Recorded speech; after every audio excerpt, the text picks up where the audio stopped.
welcome to another Coffee with Kilroy. As I continue my series on postcard games, I'm now up to number 7 as they were released from Against the Odds magazine, or released in connection with Against the Odds magazine, and LPS Inc., which is, I think, the overall owner or publisher of the ATO and Turning Point Simulations. This postcard game is called a Dash of Peiper. Okay, kind of a play on words there. A Dash of Peiper. And this was part of a series. This was number 2 in the series of postcard games that were dealing with Peiper's advance during the Battle of the Bulge in the Ardennes in 1944. I'll put a link to it, but the first one I covered was Paying the Peiper, which dealt with Map A and had started out this whole series. There's 4 in the series, and put a link to that. Covered that already. Now I'm up to a Dash of Peiper, and as you can see here with these postcard games, you're going to have the map on the front. This is map B, and then you have the map on the front. You have your counters around the edge, and then when you flip this over, you have the rules on there. Let me get a little sip of coffee,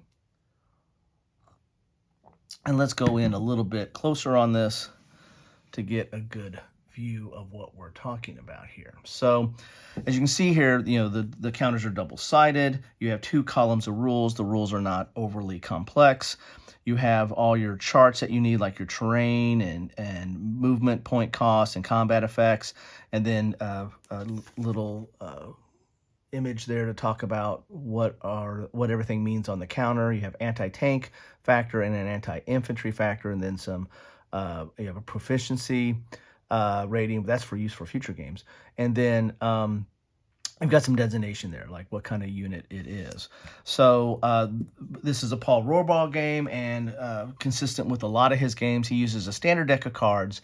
And so you add a joker in there, and what you'll do is that deck will determine activations. Different colors might be different activations for different sides. Then the numbers, you might you might have those numbers or something like that, depending on the game. But the numbers will give you your activation for that turn. So let's say I turn over a black 4, then I might end up with 2 activations for the Germans, and my activations will allow me to move or attack and all the things you want to do in combat. And all that's explained in the rules here. It's not overly complex. Each of these different postcard games has their own special rules on them, but it also has what the winning conditions are. There might be different winning conditions. There might be situations of trying to get units to a certain hex or defend a certain hex or get them off a certain side of the map board. They range in different variety.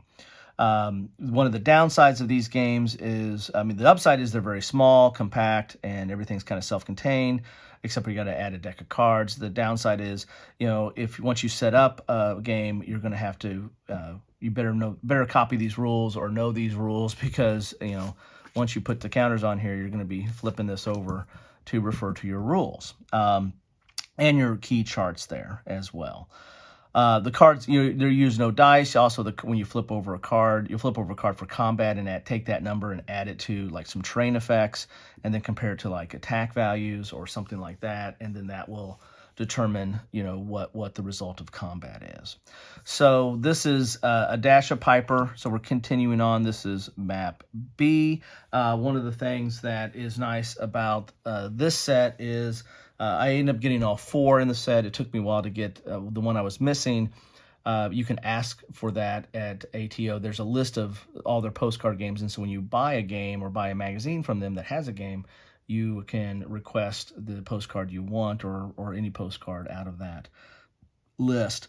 But these also came with a counter set, so instead of having to cut these out, they came with the die cut counters here. So relatively good thickness. These are typical ATO counters. They're good thickness. They're very clear. They're double-sided. They're a little thick, and they have a little bit of nibs at times. And so I'm not a counter clipper, but games like this or ATO counters and decision games counters have made me become somewhat of a part-time clipper, not a full-time clipper yet. But anyway, so you get a full set of these counters.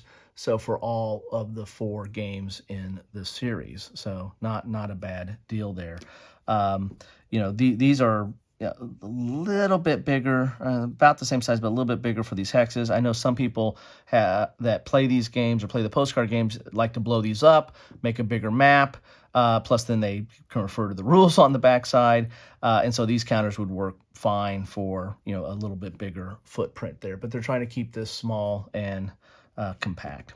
So there you have it. This is continuing in my series. This is the number 2 in the Peiper series. That was a special set for from Against the Odds. They did this again later on. They did this with D-Day, and I'll cover that when I get around to that, or when I get to that segment. I'm trying to cover these in somewhat of an order as they were issued. So anyway, love to know your thoughts on this, or any of the Peiper games, or any of the postcard games from ATO and LPS. Love to know your thoughts and comments. You like them, not like them, don't think they're worth the time. You know, enjoy your coffee or tea or whatever you're drinking, and enjoy the rest of your day or evening, or whenever you're watching this. Thanks for stopping by. Always appreciate it.